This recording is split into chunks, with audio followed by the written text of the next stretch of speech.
Before he could answer, the floorboards in the hallway creaked. A small, scrawny figure burst into the kitchen. It was his 12-year-old sister, Mercy. Her oversized pinafore looked a size too big, and her hair was tied in two slightly lopsided braids. The moment her wide, dark eyes locked onto him, her entire face lit up. "You're actually here!" she gasped. She didn't care about the heavy, somber mood of the house.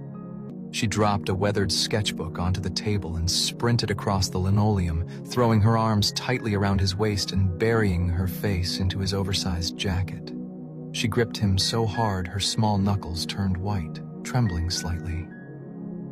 "You didn't write back," Mercy whispered into his coat, her voice thick with a long hidden ache. "You always do this. You disappear for weeks.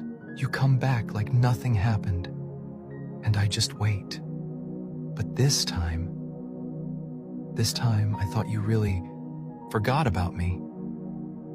The young man's rigid posture instantly softened. The heavy tension in his shoulders broke as he wrapped his thin arms around her, burying a hand deep in her hair. "I didn't forget you, Mercy," he murmured, his voice cracking slightly. "Never."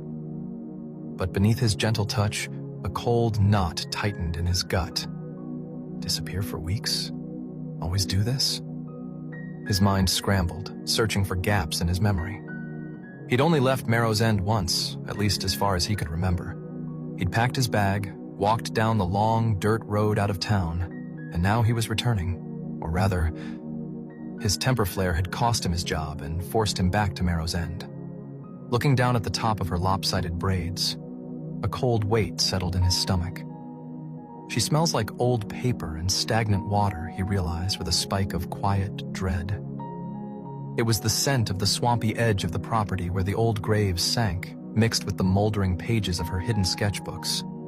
It terrified him how much she already belonged to this place. She was a sweet, innocent little girl, but she carried the odor of a house that had already begun to decay from the inside out. She pulled back just enough to look up at him, her fingers clutching his sleeves. "You're staying, right? You're not going back to the city?" There was a desperate, haunting look in her eyes, a deep-seated fear that seemed far too heavy for a 12-year-old girl. "Mercy, go set the extra plate," their mother interrupted, her voice dropping into that quiet, firm register that brooked no argument. Mercy's smile faded, a flicker of that collective unease sliding back over her face. She gave her brother's arm one last lingering squeeze before stepping away to grab a ceramic dish from the cupboard. Her head bowed.